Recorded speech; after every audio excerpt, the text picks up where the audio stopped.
इनके तनख्वाह नहीं मिल रही है। झूठे आश्वासन थे कि जो कारखानेदार न्यूनतम वेतन नहीं देगा, झूठे आश्वासन थे।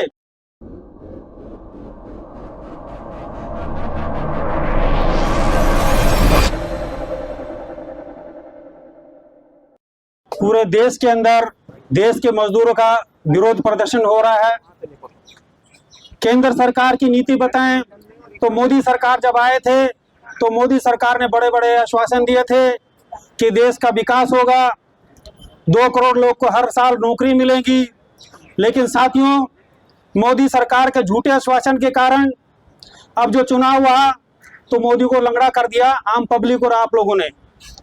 क्यों? कि उसके खाली झूठे आश्वासन थे। आज मजदूरों की तरफ कोई देख नहीं रहा मोदी सरकार की तरफ से। आज बड़ी बड़ी घटनाएं हो जाती हैं। झूठे आश्वासन थे, मजदूरों की कोई सुध लेने वाला नहीं है। आपको मालूम होना साथियों कि आज दिल्ली सरकार और मोदी सरकार एक ही पैटर्न पे चल रही है।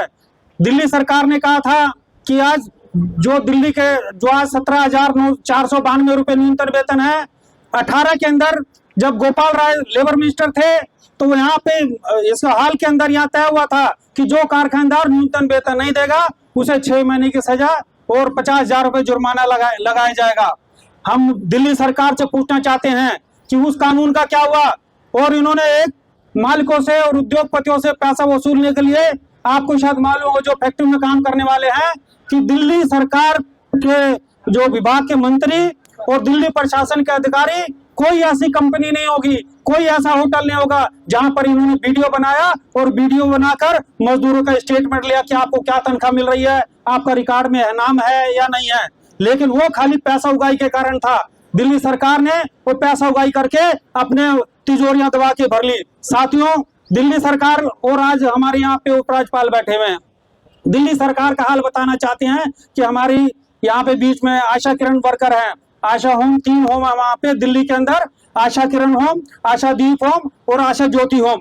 इसमें 2 अनुबंध के 247 हाउस आंटियां काम कर रही हैं साथियों।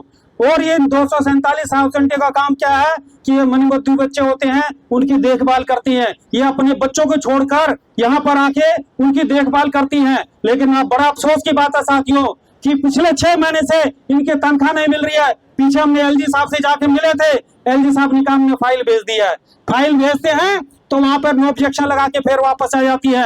हम पूछना चाहते हैं कि अगर होम के अंदर एक सुपरिटेंडेंट या एडमिनिस्ट्रेटर अफसर या वेलफेयर अफसर की अगर तनख्वाह रुक जाए तो वो रातों रात जाके अधिकारियों साइन करा के और अपनी तनख्वाह रिलीज करा देते हैं। लेकिन साथियों, अभी आपको मालूम होगा कि वहां पर इतना बड़ा भ्रष्टाचार हो रहा है कि जो मनबुद्धि बच्चों को जो खाना पीना, दूध, अंडे और जो उनके कपड़े होते हैं अफसर अपने घरों पे ले जाते हैं और उनकी डाइट वगैरह कम कर देते हैं, जिसके कारण अभी 1 सप्ताह के अंदर 14 बच्चे मनबुद्धि बच्चे मरे थे। वो बच्चे कौन है? वो हमारी झुग्गी झोपड़ियों में रहने वाले हैं, लावारिस बच्चे हैं, उनकी मौत हो गई है। लेकिन उसके लिए एलजी साहब भी चले गए वहां पर छानबीन करने के लिए। लेकिन उनसे एलजी साहब ने, हमारी महिलाओं ने ज्ञापन भी दिया कि हम उनकी देखभाल करते हैं, हमें 6 महीने से तनख्वाह नहीं मिली है, उसके लिए एलजी साहब के पास समय नहीं है साथियों। दूसरा साथियों, हमारे बीच में डीटीसी के कर्मचारी भी आए हुए हैं। डीटीसी क्लस्टर बस के दिल्ली के अंदर जितने भी डिपो के अंदर कम से कम 5,000 क्लस्टर के बस ड्राइवर साथी हैं। उनकी दुर्दशा इतनी है कि फैक्ट्री में काम करने वाला वर्कर है उससे ज्यादा तनख्वाह ले लेता है। लेकिन एक डीटीसी का ड्राइवर 80-85 हजार रुपए तनख्वाह लेता है और अन्य बेनिफिट लेता है। लेकिन इनको 21,215 रुपए में घर के अंदर 15-16 हजार रुपए से ज्यादा नहीं मिलती। 2,000 रुपए तो इंसेंटिव काट देते हैं और कोई चक्कर मिस हो गया उसका काट देते हैं, इनको मिला के। और इनके आपको ये बताना चाहते हैं कि दिल्ली के अंदर जो क्लस्टर बस में काम करने वाले वर्कर हैं उन्हें कोई नियुक्ति पत्र नहीं, उन्हें कोई बेस स्लिप नहीं, उन्हें कोई पीएफ का रिकॉर्ड दे रखा, ना उन्हें कोई बेनिफिट दे रहे, ना उन्हें अर्जित अवकाश दे रहे, ना कैजुअल अवकाश दे रहे। और यहाँ पर अभी बवाना डिपो के साथी भी हमारे आए हुए हैं, 500 वर्कर एक ही डिपो के अंदर काम कर रहे हैं। वहाँ के जो कारखानेदार है उनसे लेबर डिपार्टमेंट के अधिकारी बुलवा रहे हैं उनको, लेकिन वो इनका कोई रिकॉर्ड नहीं बुला रहे। 3 साल से इनको बोनस नहीं दे रहे, 3 साल से छुट्टियां नहीं दे रहे। और यहाँ पर लेबर कमिश्नर जो बैठे हुए हैं वो लेबर कमिश्नर वहाँ एडवाइजरी पास कर देते हैं कि जो भी सरकारी संस्थानों में काम करने वाला मजदूर है उसे 1 महीने की तनख्वाह बोनस के रूप में मिलेगी। लेकिन साथियों दुर्भाग्य है कि यहाँ पर कंप्लेंट करने के बाद भी मजदूरों की सुध लेने वाला नहीं है।